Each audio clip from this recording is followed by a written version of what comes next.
വിശുദ്ധ ലൂക്ക എഴുതിയ സുവിശേഷം അധ്യായം 11 29 മുതൽ 54 വരെയുള്ള തിരുവചനങ്ങൾ. ജനക്കൂട്ടം വർദ്ധിച്ചു വന്നപ്പോൾ അവൻ പറഞ്ഞു തുടങ്ങി, ഈ തലമുറ ദുഷിച്ച തലമുറയാണ്. ഇത് അടയാളം അന്വേഷിക്കുന്നു, എന്നാൽ യോനായുടെ അടയാളമല്ലാതെ മറ്റൊരടയാളവും നൽകപ്പെടുകയില്ല. യോന നിനവേക്കാർക്ക് അടയാളമായിരുന്നതുപോലെ മനുഷ്യപുത്രൻ ഈ തലമുറയ്ക്കും അടയാളമായിരിക്കും. ദക്ഷിണദേശത്തെ രാജ്ഞി വിധി ദിനത്തിൽ ഈ തലമുറയിലെ ജനങ്ങളോടൊപ്പം ഉയർപ്പിക്കപ്പെടുകയും ഇതിനെ കുറ്റം വിധിക്കുകയും ചെയ്യും. എന്തെന്നാൽ സോളമൻ്റെ വിജ്ഞാനം ശ്രവിക്കാൻ അവൾ ഭൂമിയുടെ അതിർത്തിയിൽ നിന്ന് വന്നു. എന്നാൽ ഇതാ ഇവിടെ സോളമനേക്കാൾ വലിയവൻ. നിനവെ നിവാസികൾ വിധി ദിനത്തിൽ ഈ തലമുറയോടുകൂടെ ഉയർത്തെഴുന്നേൽക്കുകയും ഇതിനെ കുറ്റം വിധിക്കുകയും ചെയ്യും. എന്തെന്നാൽ യോനായുടെ പ്രസംഗം കേട്ട് അവർ പശ്ചാത്തപിച്ചു. എന്നാൽ ഇതാ ഇവിടെ യോനായേക്കാൾ വലിയവൻ. വിളക്ക് കൊളുത്തി ആരും നിലവറയിലോ പറയുടെ കീഴിലോ വയ്ക്കാറില്ല.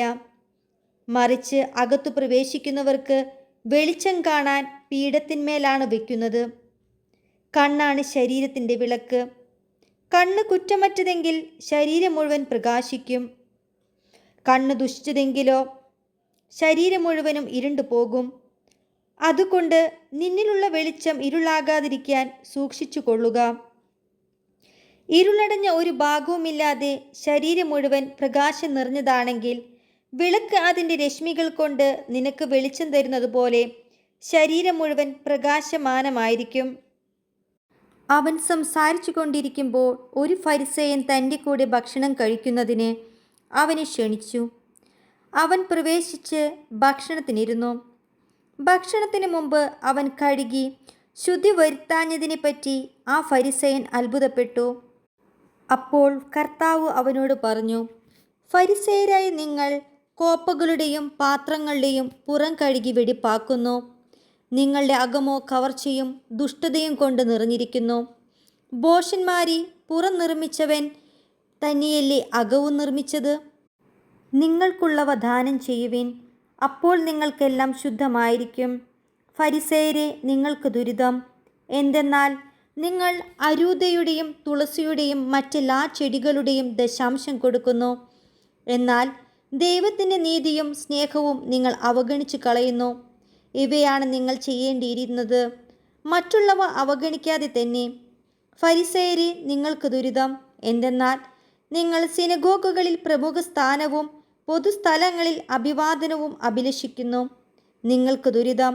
എന്തെന്നാൽ കാണപ്പെടാത്ത കുഴിമാടങ്ങൾ പോലെയാണ് നിങ്ങൾ. അതിൻ്റെ മീതെ നടക്കുന്നവൻ അത് അറിയുന്നുമില്ല. നിയമജ്ഞരിൽ ഒരാൾ അവനോട് പറഞ്ഞു, ഗുരു, നീ ഇങ്ങനെ സംസാരിക്കുമ്പോൾ ഞങ്ങളെ കൂടി അപമാനിക്കുകയാണ് ചെയ്യുന്നത്. അവൻ പറഞ്ഞു, നിയമജ്ഞരെ, നിങ്ങൾക്ക് ദുരിതം!